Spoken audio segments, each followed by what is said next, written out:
พี่น้องเลยกราบทักทายสบายดีพ่อแม่พี่น้องเบอร์สุขุสู่คนนะพี่น้องเนาะบ่ว่าสิในและก็ต่างประเทศพี่น้องเอ้ยก็ยินดีต้อนรับเข้าสู่ช่องบ่เตียงทองชาแนลคือเก่านะพี่น้องเนาะมื้อนี้บ่เตียงก็เข้ามาทาง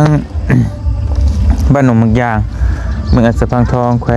งสวรรณเขตนะพี่น้องเนาะมื้อนี้บ่เตียงก็มาเยี่ยมยามถามข่าวเพื่อนจอยพี่น้องเอ้ยมื้อนี้วันที่เท่าไหร่วันที่20ที่20เมษายนเนาะวันที่20เป็นมื้อที่ผู้บ่าวเพิ่นสิไปหาเงินอยู่นครหลวงเวียงจันทน์แต่ว่าบ่เตียงเสนอแนะให้มื้อนั้นคือถ้าว่าไปพุ่นมันได้เงินเดือนมันบ่โอเคบ่สมกับค่าแรงบ่เตียงแนะนำว่าให้ไปเผาสวนให้บ่เตียง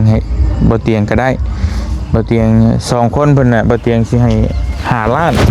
เฉพาะแต่เผาซื่อน่ะ5ล้านนี่ก็ประมาณ 8,000 บาทพี่น้องเอ้ยซึ่งบ้านเฮามันก็หลายเติบนะเนาะแล้วบัดนี้สมมุติว่ามีการฉีดยาหรือว่าใส่ปุ๋ยหยังต่างๆเฮาก็ให้พิเศษต่างหากอันน่ะไล่เป็นรอบเป็นวันเอาตัวนั้นก็สิตกอยู่ประมาณ6ล้านปลายหรือ7ล้านประมาณนี้มันก็เดือนละหมื่นนะประมาณเดือนละ10,000 บาทลายนะฮะพี่น้องบ่เตียงต้องอยากช่วยเพิ่นเนาะถือว่าลาย แต่ว่าเขาอยากให้เพิ่นน่ะถ้าจ้างคนอื่นมันก็บ่ฮอดดอกเนาะแต่ว่าเพิ่นสิไปหรือบ่เฮาก็บ่ฮู้เนาะพี่น้องเนาะผัวเพิ่นว่าผู้บ่าวว่าผู้บ่าวก็ได้ยังทันได้แต่งดองแต่งหยังผู้บ่าวเพิ่นว่าจะไปหาเงินมาแต่งผู้สาวแต่งสเตลหั่นแหละแล้วบัดนี้เพิ่งไปได้ขาดองมันสิพอเนาะก็เพิ่นก็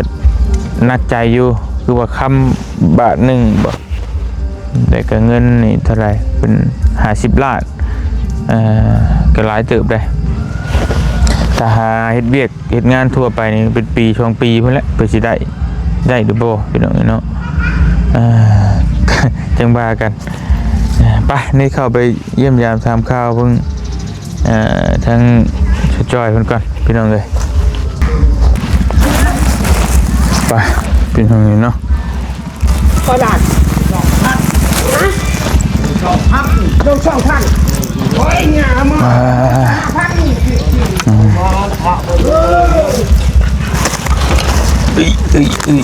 ้าเจ้าคือเก่าเป็นยังไงฮะตัวเนาะนี่ยังสบายดีคักบ้าเย็นว่าได้พิษสงการนะพี่เสียมนะ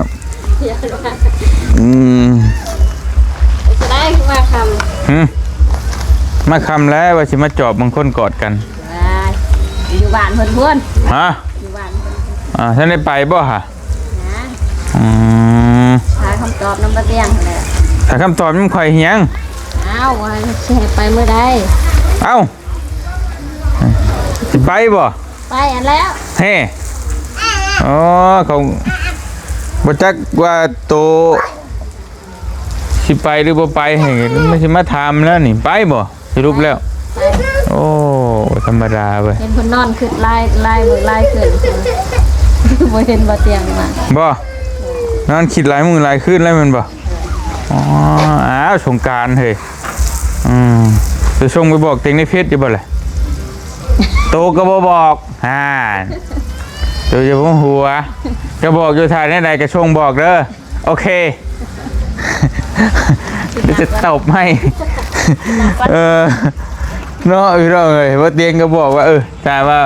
เพิ่นคุยกันจังใดในกระชงบอกว่ามิดเชมอยแต่บอกว่ามันรอได้พี่น้องเลยต่อบ่อยากให้เพิ่นไปเผาสวนเผาหยังไอ้พี่น้องเนาะ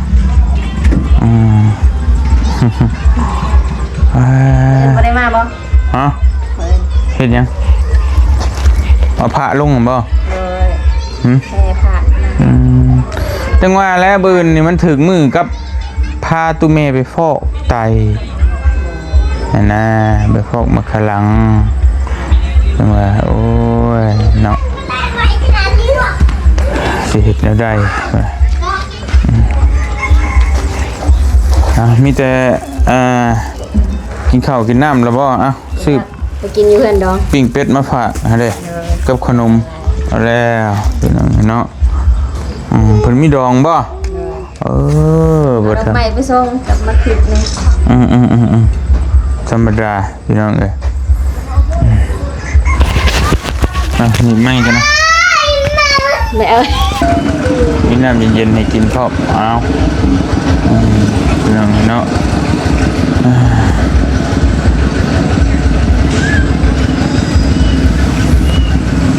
สรุปแล้วเพิ่นไปอยู่เจ้ เลย โอ้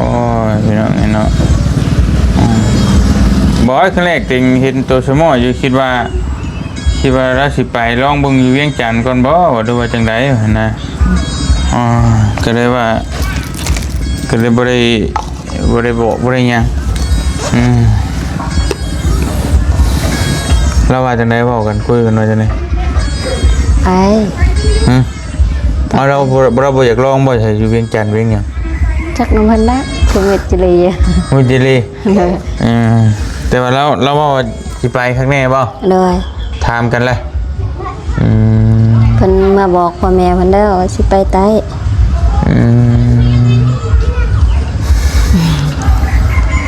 เคยคิดว่าสิอยู่ได้อยู่บ่คิดว่า ก็งานสวนคนมักอยู่แล้ว มาอยู่แล้วบ่ เลย โอเคจ้ะเพิ่นเฮ็ดนี่พี่น้องเนาะแน่นอนอยู่ สวนกับโรงงานนี่ได้มันบ่ได้ใส่สมองมันประสาทบ่ขึ้นไม่เกณฑ์บ่ขึ้นแบบความดันอีหยังมันบ่ขึ้น ไปเรื่อยๆติ เลย ไปเรื่อยๆก็บ่ยากปานใดพี่น้องก็หันแล้วมีแต่บัตรติงลงสิลงพุทธประมาณพังเบิ่งเช้ากลัวคำว่านั่นก็ว่าตัวโอเคก็ติงที่ชงบอกเขาอยู่พุ่นเพราะว่าตอนนี้ก็มีคนนอนเผาอยู่ก็บอกเพิ่นเลยบอกเพิ่นเรื่องตัวไปตัดสินใจครั้งนี้เนาะบ้านเฮือนชานบ้านช่องนี่เด้ค่ะ กับพระนี่แหละ แต่สิมาเยี่ยมให้อยู่ดอกแต่ว่าเพิ่นเฮือนก็บ่เป็นหยังดอกอันแต่ว่านี่เด้ของปลูกตัวบ่สิได้บ่ ก็ให้พ่อมาจอบ เอาพอมาจอบติ เลย ปีหนึงขายได้จักล้าน โอ้ชื่อว่า เอาเบิ่งจังไรเบิ่งมันคุ้มค่ากันได้บ่ยังบ่คุ้มค่าโต บ่อันนี้มันบ่คุ้มดอก เดี๋ยวไปเผาหุ้นบ่เตียงบอกว่าให้เพิ่น2คนผัวเมียเนี่ยบ่เตียงสิให้5ล้านเนาะข้าวน้ำบ่เตียงสิซื้อให้ยันว่าอันนี้มัน บ่นะ มันขายได้หลายกว่าเผาไอ้ติงนะก็บอกกันเลยบ่เดี๋ยวบ่ได้หลายกว่า ส่วนหลายขอกิน ยันมาทิมตัวนี้ไปเด้อโอ้ได้เดือน5ล้านบ่คุ้มเห็นเลยเพราะว่าเห็นตัวมักชวนแน่ก็มันนะกับว่าสิให้ปล่อยให้แต่ว่านั่นไปเฮ็ดงานผู้เดียวก็จะแยกกันอีกแม่นบ่ล่ะสิมาอยู่นำกันนี่ก็บ่ได้เงินอีกแม่นบ่ล่ะสิฮู้กองกันอยู่ก็สิเอาเงินมาจะใช้บาดนั่นแหละเพราะว่าก็ต่างจากให้ตัวแหละที่จริงมันว่าง่ายชวนนะมันเผาบ่เผาก็ได้นะมันบ่ได้มีหยังแม่นบ่ล่ะเฮาเฮ็ดหัวอ้อมไว้ก็แล้วมีแต่กกมันน้อยถ้ามีหมากกาแฟน้อยยันคนรักหมากกาแฟอันนี้มีแต่ว่าก็คำบ่เผาก็ได้นะพี่น้องเอ้ยป้ายไว้หั่นซื่อก็ได้มีแต่เฮาหญ้ามันขึ้นหกก็จ้างคนไปเสียหญ้าแค่นั้นกับดนๆใส่ปุ๋ยแค่นั้นแหละแต่ว่าอันนี้ก็ต่างอย่าให้เพิ่นแบบว่าไปอยู่ไปเบิ่งแล้วก็แบบว่าเพราะมันอยู่พุ่นมันปลูกหันปลูกนี่ก็ได้เด้ตัวจะปลูกมะพริกมะพร้ายมะเขือมันยังที่ก็ได้คำตัวรู้นะกระปูคันแหละอยู่ใส่เฮาต้องกินมาปลูกไว้กินก็ไว้ขายน้ำก็ได้ก็บ่ได้มีหยังยักลักๆมีอยู่3อย่างที่ลงไปเฮ็ดนี่ก็คือ เสียหญ้าแม่นบ่ล่ะแบบนี้ตัวก็ต้องลกทิ่มหญ้าเนาะมันขึ้นหลายมันมะเขือมันแข้งโดยคือกันมันหญ้ามันขึ้นตัวก็ลกเสียทิ่ม เลย ที่ชองก็เอาปุ๋ยหยอดใช้แล้วก็ประมาณครึ่งเดือนหรือเดือนหนึงก็ฉีดยาเท่านึงให้ผู้ว่าตัวฉีดก็ได้มันบ่เป็นยาดอกเป็นปุ๋ยน้ำนี่แหละฉีดให้มันงาม เลย 3อย่างนั้นหลักๆมันมีอย่างเห็ดเปาะๆแปะๆไปเรื่อยๆแต่ก็เบิ่งแยงแบบนี้แหละคือตัวเบิ่งชวนตัวนี้แหละ มีแต่พักสิล่ะ มันหกมันอย่างก็เสียหญ้านั่นแหละ เลย ประมาณนั้นแหละแต่บ่ได้มีหยังดอกที่เหลือก็น้ำมันและยาก็หากินน้ำมันตอกมันหิมห่วยอยู่หิมห่วย ยันได้ถากหั่นแหละ ตาตัวนั้นมีได้ สิบ่ได้กินแต่ตอนนั้น แต่ว่ามันอยู่เทิงที่น่ะบ่มีมันลงไปห่วยหิมห่วยมันเย็นๆมันชื้นน่ะมีนั่นแหละแต่ก็ลึกมันก็บ่เป็นหยังดอกแต่เฮาลึกเนี่ยมันก็บ่ได้หลายเพราะลึกนะไปโดดๆนึกว่ากันลงไปกันจับ โอ้ย กันแหละมีแต่ว่าตั้งบ่เตียงกันพี่น้องนี่เนาะ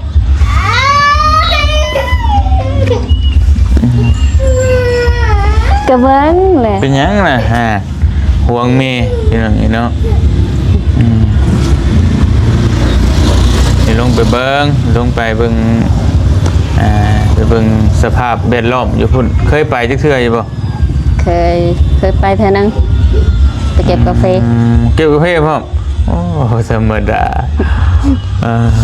แบบ เก็บ นั้น อยู่ แหละ ใบผักกูด เมื่อยบ่ บ่เฮ็ดเวียกบ่เมื่อยนอนจังซี่ละเมื่อย มันบ่ มันบ่มีแนวเฮ็ด อยู่พุ่นดู บ่เมื่อยดอกก็มีอยู่ดอกในเห็ดน่ะจะจักจะแยะน้ำมันแหละ เลย แต่ช่วงยามเก็บหมากมันก็ตัวก็สมมุติว่าเฮาบ่มีแนวเฮ็ดในสวนก็ไปเก็บรับจ้างสวนข้างๆเด้สมมุติว่าเขาจ้างเขาอย่างเฮาก็เก็บก็ได้นั่นก็แต่มันมีแนวเฮ็ดตลอดอยู่ดอกแต่ยังบ่ได้ก็สิให้ได้นะเดือนละ5ล้าน2คนน่ะสิให้ได้ที่พยายามนั่นแหละแต่ที่จริงนะจ้างคนอื่นเนี่ยประมาณสัก2ล้านนี่ก็เขาก็ไปนอนเฝ้าแล้วพี่น้องนอนเฝ้าเบิ่งนั่นชื่อเพิ่นบ่ได้มีแนวเฮ็ดบ่ได้เฮ็ดหยังมากมายแต่อันนี้ต่างจากซอยเพิ่นนะเพราะว่าต้องจบเจือให้แหละเนาะเพราะว่าเฮ็ดไปตีกันกับผัวตกน้ำ บ่ได้ หัวแล้ว จบเตือได้ถึงว่าพี่น้องเนาะบ่ยันชวนหกบ่ บ่ยันช เอา วน บ่ได้แล้วตัวน่ะ บ่ไปยันชวนจะสิหกจังซี่ โอ้6นึงบ่ได้แล้วนี่ต้องแปลนหญ้าต้องบ่มี แนวกินนี่แหละยันมันสิหก บ่เป็นหยังแนวกินน่ะปลูกรอด บ่อันนี้หกแต่แนวกินนั่นแหละ มันยันสิบ่มีฮอดหม่องปลูกแล้วมันเพราะว่ากาแฟมันเต็มเบิดเลย เลย มีแต่ซับใส่วางมันได้อยู่คือหมักพริกนี่ซับใส่ สัก10กกก็ได้แล้ว บ่ใช่ทำตัวสิปลูกนะได้อยู่ดอก เลย พอได้อยู่ดอกพอได้ปลูกกินน้ำดุมันดอกก็พอได้เฮ็ดพอได้ซอยกันหาแล้วพี่น้อยเนาะขารองจักร้านก่อนตัวบ่ บ่คิดดอกกันนะ บ่คิดสมมุติว่ามันก็ต้องมีเด้สมมุติว่าเขาสิเอาอีหลีว่าสมมุติว่า มีแนวข่อยอยากได้ก็ข่อยสิบ่เอา มันยังเลยแหละ ข่อยอยากได้รถ รถยัง รถจักรนี่แหละ รถจักร เลย ได้เฮ็ดไปได้บัดนี้ ก็บ่เอาเขาดอกก็เอาเงินตอนนั้นซื้อ เอารถจักรหั่นชื่อรถจักรแค่คันหนึงแล้วใช่บ่ เลยข่อยอยากได้รถ โอ้ยคักแท้นี่พี่น้องรถจักรคันหนึงพอจบ พอแล้ว อันแล้วกับแป้งเฮ็ดเล็กหน่อยแล้วก็พอละ พอเป็นฮีดเป็นคลองพอ เลยพอแล้วหิ ดี เงินมันหายยาก ผัวตัวชิยอมบ่จ้ะ บ่ย่อมบ่ต้องย่อมแล้วขี่นํกัน โมเมนต์ดูไปเฮ็ดที่เด็ดคลองแน่เนี่ยเราก็อยากแต่งงานเราก็อยากใส่สูตรด้วย แล้วก็ครั้งแรกของเราไม่ได้ตู่ ไม่ละติ โตแล้วขี้ข้านแต่งเลยพี่น้องเลย ก็อยากใส่กันหั่นแหละ เคยใช่ปะเคยได้แต่ว่าคนแรกก็แต่งกับเจือปะ จังจุกเดียว ก็โอเคก็แสดงว่าเคยฮะแต่เรายังบ่เคยได้ใช่เราเป็นผู้บ่าวเราก็อยากใส่สูทเขาพักผ่อนโอ้ยพี่น้องเลยเนาะ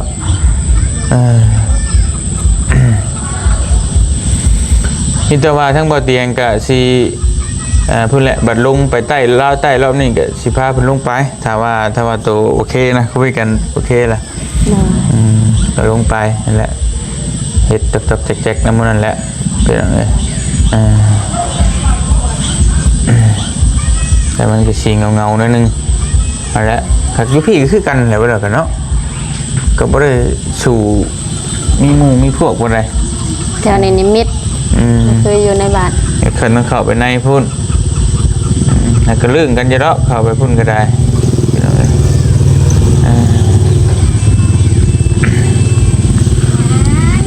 อีตุนเพิ่นเนาะพอดีแหละประมาณวันที่เช้ากลัวๆก็พอดีไปเริ่มต้นใหม่เลยนะเริ่มต้นเดือนเลยนะที่เช้าปลายค่อนๆพังเบิ่งนี่ก็ที่เช้าเลย4-5 มื้อถึงลงเดี๋ยวไปเริ่มต้นใหม่เลยอยู่พุ่นมนหักสวนกาแฟ บาตูนก็สาวบองเรียบร้อยแล้วนี่มนหักสวนกาแฟ2นี่นะไงโอ้ยเนาะแล้วตัวกระทำเล่าคักแน่อยู่บ่ โดย เรื่องนี้เราก็ตกลงปรงใจข้างแน่แล้วติว่าสิแต่งเพลงกันข้างแน่บ่ โดย มาอยู่น้ำกันข้างแน่เนาะเราต้องคุยกันให้ละเอียดนะเดี๋ยวมันจะพากันไปอยู่น้ำกันเลยก็ก่อนสิไปก็ไปขอบบอกเพิ่นทุกเดือนแล้วพ่อแม่ทางเราก็ขอบบอกทุกเดือน โดย ไปทุกเดือนแหละเราไปหาเงินหาคำก็ไปเผาหัวเผาส่วนคือว่าแหละพี่น้องทั้งบ่เตียงกะมีแต่ลงทุนก็ลงทุนส่วนกาแฟก็จักมีหยังจักสิได้หรือบ่ได้จักสิไล่หรือสิล่วงบ่ฮู้ งามอยู่บ่งามอยู่บ่ แต่ท่านในฮู้ว่างามบ่กระปุกเห็นเราดำ10หากะ10มื้อนี่บ่จังบ่ฮู้ว่างามหรือบ่งามก็ให้หากะติดนะ 4-5 เดือนพุ่นแล้วสิฮู้ว่ามันงามหรือบ่งาม หดน้ำอ่ะหดน้ำเอาบ่ บ่ได้ฮดดอก ครับ หยังน่ะเอาขนมเดียว กินนมไป เอ้าเพราะว่าอยู่พุ่นน่ะฝนตกตลอด โดย มันสิเย็นตลอดหัว มันสิซุ่มเย็นแล้วฝนก็ตกตลอดเป็นอะไรเนาะนี่แต่ว่าในโปรตีนก็สิบอกทั้งคนแหละทั้งไอ้แดงเอ้า แกะบ่ได้ โอ้ย แกะบ่ แกะไปแกะ แกะรถ พอมากกับเฉาอยู่ป่ะอันโฉอยู่ป่ะวางตัวมากโฉอยู่ป่ะ บ่ยอกกัน เราก็ฮับได้เราก็ดิ โดย พอดีเลยพี่น้องเนี้ยแต่ที่มีคนฮับได้ดีๆเรา FC ก็ว่าโอ้ยคือกันอยู่เข้ากันหน้าตา เพิ่นไปอ่านคอมเมนต์ผู้สาวเม่นใน YouTube ว่าข่อยเป็นผู้สาวคือบ่มาเอาข่อยยังไงยังก็สิเอาให้ผู้สาว ก็แบบดิ ก็ไปแม่ เนาะโอ้ธรรมดาผู้สาวอยากได้บ่เอา เม่นคอมเมนต์ น้องเนาะเรามักไปห้างเราบ่มักผู้สาวเฮ้ยสร้างว่าเนาะเอาก็ดีละมีอย่างก็อดทนเอากันนั่นแหละเนาะมันนั่นแหละน้องเลยอยู่น้ำกันมีแต่ว่าพังเบิ่งอีกจัก4-5 มื้อเด้อ บอกแล้วแหละก็นั่นก่อนถ้าเพราะว่ายังทันได้ลงนะแต่เก็บงานแถวนี้แล้วถึงลงไปนั้นก็ยาวเลยพี่น้องพอดีเลยลงไปก็ใส่ปุ๋ยเลยรอบนี้พี่น้องฝนตกมาแล้วก็ใส่ปุ๋ยเลยไปเนาะบ่เมื่อยเนาะอยู่น้ำพุน้ำสวนมักโอเครู้เรื่องใช่เขาต้องเบิ่งคนได้พี่น้องแต่ว่าแต่คนเฮ็ดแนวบ่มักนี่มันก็ยากนะคนเคยอยู่แต่ในเมืองเนี่ยไปอยู่นั้นมันบ่ได้ต้องอยู่กับพวกกับสวนแต่ว่าสาวจ้อยนี่เราก็อยู่แบบนี้ตลอดแล้วก็เห็นได้ว่าก็นั่นว่าสวนแม่นมักสวนก็เลยให้ไปเผาลงเบิ่งได้บ่ได้ก็บ่ว่ากันดอกก็มันกะบ่ไหวมันนั่นก็มาบ่เป็นหยังพี่น้องเดี๋ยวไป10 มื้อ10 มื้อมาชงบ่ได้มาเด้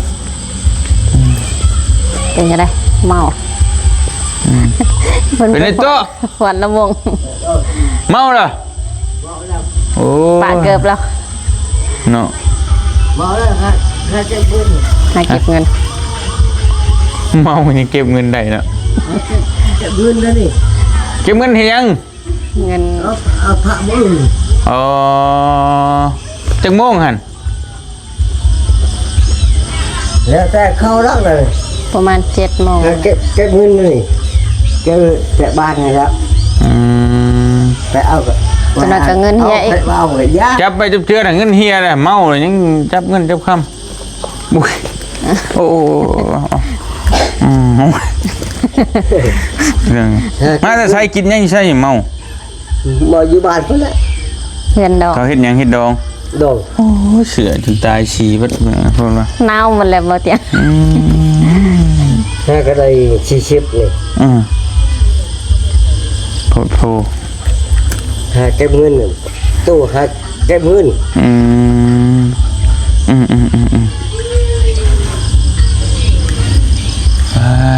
เป็นอะไรเนาะ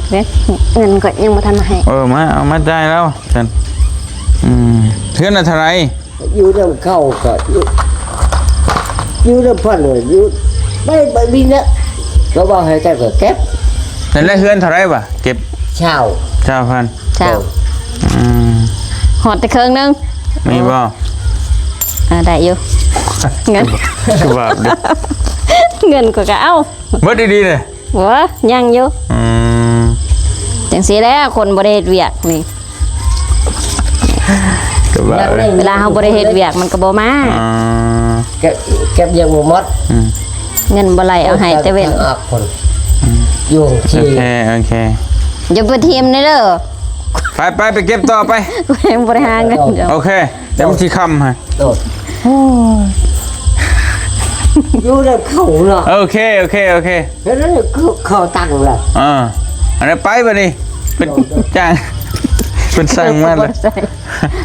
เมื่อยเด้เรื่องนี้เนาะ ซึ่งเสร็จแล้วแต่ละเดือนแต่ละอาทิตย์ มีแต่เคลียร์นั้นไว้แล้วไฟฟ้าจ่ายไว้ ยันแต่ไฟฟ้านี่แหละ ฮะ มือสิไปใกล้ๆสิไปจะไปจ่ายอยู่ในเมือง เพิ่นบ่มาเก็บบ่อยู่บ้าน ก็มีอยู่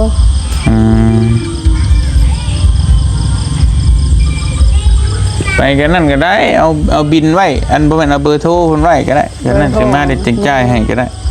บ่โทรมีอยู่บ่โทรในเมือง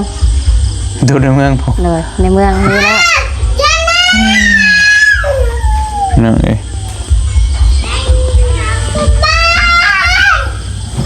ไปมีแต่เบาเตียงกับสิขอตัวกลับก่อนบัดนี้เนาะให้ยังเอาเงินเอาไว้ซื้อในกินชูลูกเอา ว่ามีแล้ว มา มันกินมีแล้ว มีหยังเอาไว้เพื่อสิฮอดเอาไว้ ใครก็ยังอยู่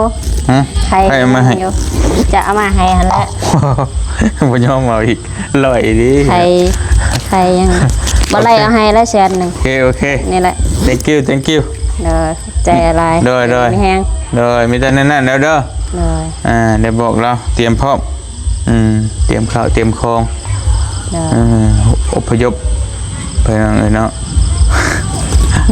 เอาตู้เย็นไปนำบ่ บ่เดี๋ยว ยันว่า ตู้เย็นโอ้ย จะช่วย พูดแหละนี่ ปลาลุงสิเขียดเอ้ย เบิ่งมือนี่เบิ่งจับตอนคนกันไปสั่นไปกลับกันเด้อเจอเด้ออยู่ดีมีแฮง อยู่ดีมีแห้งเด้อ โดยเจอกันเนาะไปบัดนี้ไปมีหยังนี่มาเฮ็ดชัยนะพี่น้องเนาะ เก็บไป เพราะว่าถ้าเฮามาถ่ายเมย์เพิ่นเป็นนี่รักเพิ่นอยากซอๆจังได๋บ่ เป็นห่วงแม่ ห่วงเมย์ว้าวดอกเมย์มันโว้ย แม่ขี้ได้ได้ ผมยังวุ้ยไม่เดาเลยไม่เดา มีแต่พ่อตัวนั่นแหละเอารับได้เมย์ตัวน่ะ